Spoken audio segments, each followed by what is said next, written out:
Fala Big Geeks! Hoje eu estou trazendo a análise completa do Moto G20, um dos últimos lançamentos da Motorola aqui no Brasil e um aparelho bem estranho. Bom, na verdade, o smartphone em si, o Moto G20, não é um smartphone estranho, e sim a sua proposta, porque ele está posicionado, obviamente, entre o Moto G10 e o Moto G30.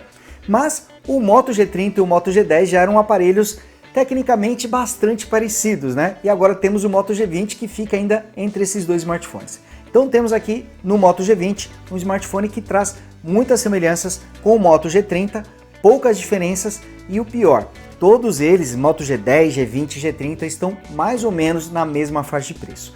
É bastante confuso, mas nesse vídeo aqui, além de explicar sobre as características, tela, bateria, desempenho, câmeras, interface do Moto G20, no finalzinho do vídeo também vou explicar sobre as semelhanças e diferenças entre Moto G20, Moto G30 e também falar um pouquinho sobre o Moto G10 e explicar quais as vantagens e desvantagens de optar por cada um deles. Mas antes, só vou pedir para você já ir deixando aquele like, que ajuda muito o Brasilegeeks a continuar crescendo. Então, clica no joinha aí e deixa o like no vídeo. E você que ainda não é inscrito, aproveita também para se inscrever no canal do Brasilegeeks, ativa o sininho para receber as notificações dos novos vídeos e torne-se Big Geek você também. E olha, vou começar falando do design. Obviamente, por ser um aparelho simples, né, ele está custando atualmente na faixa ali dos R$ 1.300, o Moto G20 traz um acabamento simples com a tampa traseira e as bordas feitas em plástico. E olha, o acabamento é simples, mas é bonito. Eu gostei bastante dessa versão na cor azul, ele também tem uma opção na cor rosa e tem um visual bastante limpo, discreto. Claro que é do gosto de cada um, né? Mas particularmente eu até achei ele mais bonito do que o Moto G30. Por não trazer uma tampa traseira mais brilhante, ele acaba acumulando menos marcas de dedos. Elas ainda aparecem, mas são mais discretas do que no Moto G30. E outra curiosidade entre esses dois modelos é que ambos trazem o mesmo peso, 200 gramas, e também a mesma espessura, 9,1 mm. Na verdade, as dimensões do Moto G20 e do Moto G30 são exatamente as mesmas, para vocês verem como esses dois aparelhos são bastante semelhantes. Inclusive, o Moto G20 conta aqui com uma tela LCD IPS de 6,5 polegadas, com resolução HD+, 1600 por 720 pixels e com a proporção de 20:9. E detalhe, traz a taxa de atualização de 90 Hz, assim como quem? Isso mesmo, assim como o Moto G30. Então até em tela eles são parecidos. Apesar que comparando os dois pessoalmente, eu notei que as cores na tela aqui do Moto G20 são um pouquinho mais quentes, mais puxadas para o vermelho, enquanto que no Moto G30 elas são mais frias, mais puxadas para o azul. Talvez seja uma questão de calibração de cores, porque olhando as duas telas são praticamente idênticas, têm o mesmo tamanho, a mesma resolução e trazem a taxa de atualização de 90 Hz. Aqui mostrando a borda inferior, que não é muito espessa, e aqui temos a câmera frontal nesse recorte em formato de gota. Ela tem 13 megapixels com abertura de 2.2, enquanto que aqui na traseira temos 4 sensores. O principal tem 48 megapixels com abertura de 1.7, ele também traz lente ultra-wide de 8 megapixels com abertura de 2.2 e ângulo de visão de 118 graus e mais duas lentes de 2 megapixels com abertura de 2.4, uma para o modo macro e outra para detecção de profundidade. E aqui fica o sensor de tais, que tem uma boa velocidade de bloqueio, ó, aqui mostrando para vocês, ele é bastante preciso, dificilmente acaba errando, apesar de não ser instantâneo. Pena que ele fica muito rente em relação à tampa traseira, gostaria que ele fosse um pouquinho mais afundado, isso facilitaria na hora de você encontrar o sensor de tais. Às vezes você precisa ficar tocando ou olhar diretamente para o botão para poder conseguir encontrá-lo aqui na hora de desbloquear o aparelho. Ele também conta com o desbloqueio facial, basta olhar aqui para o smartphone, ele também faz o desbloqueio e vai para a tela inicial. Aqui na parte superior nós temos uma entrada para fone de ouvido, na lateral direita ficam os 3 botões do aparelho, o botão dedicado para o assistente do Google, botão de volume e também o botão liga-desliga. Na outra lateral nós temos a bandeja do SIM card, ela tem 2 slots permitindo utilizar simultaneamente 2 chips ou um chip e um cartão de memória. E aqui na parte inferior nós temos o microfone utilizado para as ligações, a entrada USB tipo C e também o alto-falante externo. E esse aparelho vem com áudio mono. E o M12 é um aparelho que traz um conjunto bem legal. E aqui mostrando o áudio, que não é muito alto, né? Olha só, ele é mono, sai apenas aqui por baixo.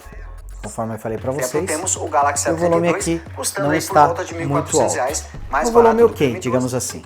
E aqui mostrando o display de 6,5 polegadas com resolução HD+, e aqui vocês podem ver também melhor as bordas e os ângulos de visão. O Moto G20 já sai de fábrica com o Android 11 e traz a interface quase padrão do Android, com poucas personalizações, só que aqui no Moto G20 temos realmente poucas personalizações. Para vocês terem ideia, a Motorola não acrescentou o aplicativo Moto, que permite você fazer personalização de alguns gestos, de alguns comandos, mas ainda assim ele traz esses gestos, eles ficam dentro da área de configurações, na aba gestos, você consegue configurar os atalhos como esse gesto para você abrir o aplicativo de câmera e alternar entre câmera frontal e traseira. Ele também continua com esse outro atalho aqui para você ligar e desligar a lanterna. Tem a opção de você capturar uma screenshot colocando os 3 dedos na tela. Então os gestos, a maioria das funções continuam presentes aqui, porém não temos o aplicativo Moto, que permite você configurar tudo em um único lugar. Mas o ponto positivo de tudo isso é que quem não gosta de muitos aplicativos pré-instalados vai adorar o Moto G20, porque realmente a lista de apps que já vem pré-instalados nesse aparelho é muito pequena. E algo que eu achei bem legal desse aparelho é que ele traz uma interface muito rápida. Temos aqui uma excelente fluidez por causa da tela com taxa de atualização de 90 Hz. Isso passa uma sensação extrema de fluidez. Mas o que eu mais gostei é que raramente essa interface está apresentando engasgos. Normalmente ela tem uma resposta muito boa, uma velocidade bem legal.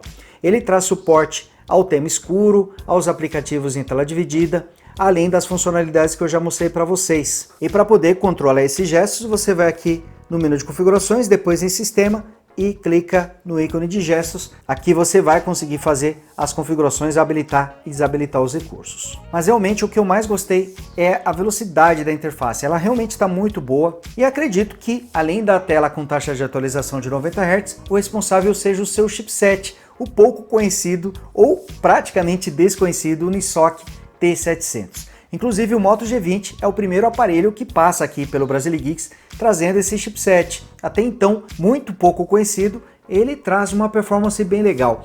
E entrando um pouquinho mais nas especificações técnicas, o segredo é a CPU. Enquanto que o Moto G30, que traz o chipset Snapdragon 662, traz a CPU da série Kryo 260 e que pega como base a CPU A73 e A53, aqui no chipset Unisoc T700, temos também 8 núcleos que são baseados na CPU A75 e A55. Temos aqui 2 A75 rodando a 1,8 GHz e mais 6 A55 rodando também a 1,8 GHz. Então temos uma CPU mais atual aqui no Unisoc T700 e está aqui um dos segredos para esse aparelho apresentar um bom desempenho. O outro segredo está na sua GPU, a Mali G52, que está apresentando um desempenho superior ao Adreno 610 do Moto G30. E o que significa isso na prática? É só olhar benchmarks como Antutu, onde o Moto G20 conseguiu mais de 207 mil pontos contra pouco mais de 177 mil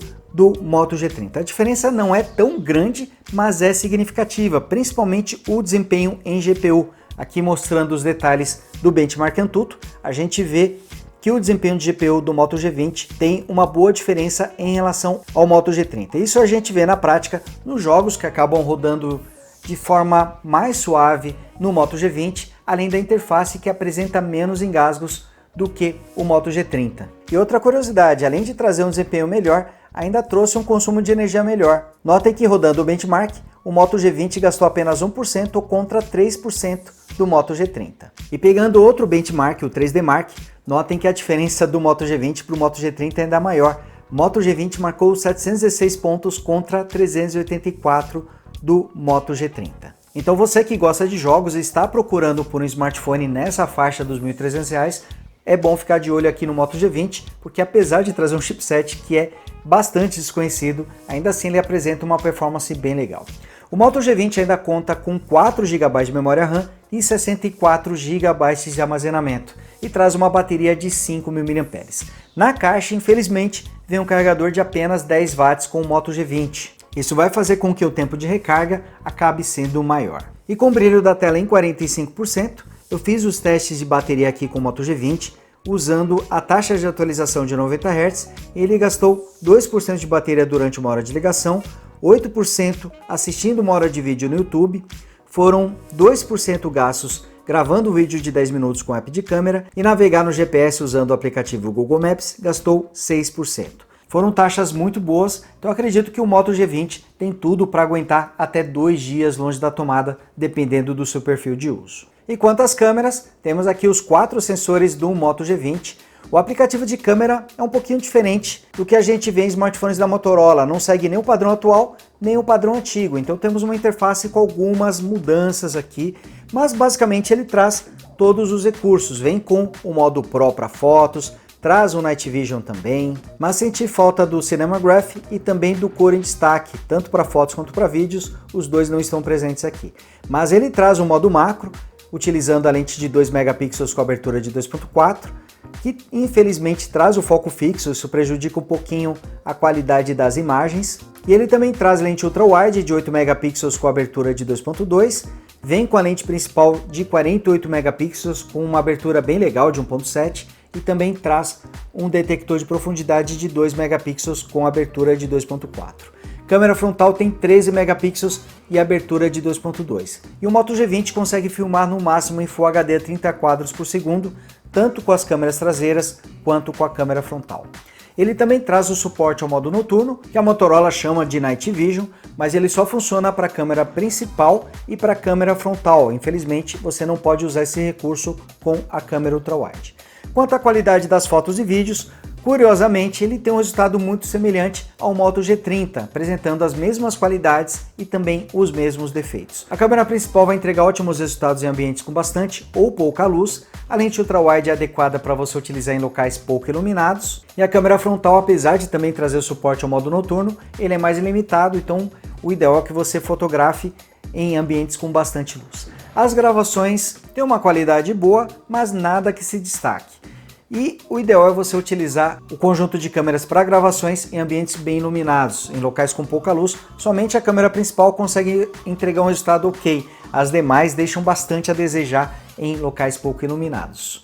E algo bem interessante é que o Moto G20 permite alternar entre a câmera principal e a lente ultra-wide durante a gravação. Achei isso aqui bem interessante, só não dá para alternar entre as câmeras frontal e traseiras. Então para fotos, o Moto G20 vai se sair muito bem em ambientes bem iluminados, em locais com pouca luz dá para usar o Night Vision com a câmera principal, e para gravações não esperem resultados muito bons, mas você consegue fazer bons vídeos se estiver em ambientes com bastante luz. Bom galera, então o principal destaque aqui do Moto G20 em relação ao Moto G30 e o Moto G10, curiosamente, é o seu desempenho. Se você está pensando em smartphone para jogos, acredito que o Moto G20 seja até uma melhor opção do que o Moto G30, pelo menos quando a gente está falando em desempenho. Até porque o Moto G30 traz mais armazenamento, ele vem com 128 GB, o dobro do Moto G20 que traz 64 GB. E como principais vantagens do Moto G30, além do armazenamento maior, trazer o dobro de armazenamento, ele também vem com um carregador de 15 watts já na caixa, contra apenas 10 watts aqui do Moto G20, e apesar de trazer mais armazenamento e um carregador mais potente, ele está custando até um pouco menos do que o Moto G20. É estranho, mas é verdade. Como o Moto G30 está há mais tempo no mercado, você já consegue encontrá-lo por R$ 1.300, R$ 1.290, R$ 1.280, enquanto que o Moto G20 você vai encontrar ali por R$ 1.300, R$ 1.320. Então o Moto G30 curiosamente consegue até ser um pouquinho mais barato do que o Moto G20. E ainda assim trazendo mais armazenamento e um carregador mais rápido na caixa. Mas se você quer a melhor performance, o Moto G20 é uma opção melhor, já que o seu chipset Unisoc T700 consegue um desempenho superior ao Snapdragon 662 do Moto G30. E, curiosamente, o Moto G10 perde em desempenho, apesar da diferença não ser muito grande, mas ele perde desempenho e também em características técnicas. Ele não traz a tela com taxa de atualização de 90 Hz, mas estranhamente ele também está na mesma faixa de preço do Moto G20 e do Moto G30. Então está embolado, pelo menos em preço, os três aparelhos estão muito próximos e até tecnicamente as diferenças não são muito grandes. Mas em todo caso, o Moto G20 traz aqui algumas especificações bem interessantes, traz o melhor desempenho entre os três e é bom ficar de olho no seu preço, porque como ele foi lançado recentemente, a tendência é que ele vá apresentar uma queda de preço maior nos próximos meses em relação ao Moto G30 e ao Moto G10. Então, o Moto G20 é um aparelho para você ficar de olho no futuro, porque com certeza seu preço vai cair bastante nos próximos meses, ele deve ficar com um preço bem interessante, trazendo aí boas câmeras, uma bateria que aguenta até 2 dias longe da tomada, tela com taxa de atualização de 90 Hz e ainda um desempenho muito bom, melhor até do que o do Moto G30. Bom, galera, então é isso, eu vou ficando por aqui, espero que vocês tenham curtido esse vídeo. Não esqueçam de deixar seu like aqui embaixo e você que ainda não é inscrito, se inscreva, ative o sininho para receber as notificações dos novos vídeos e torne-se do Geek você também. Grande abraço e até o próximo vídeo. Fui!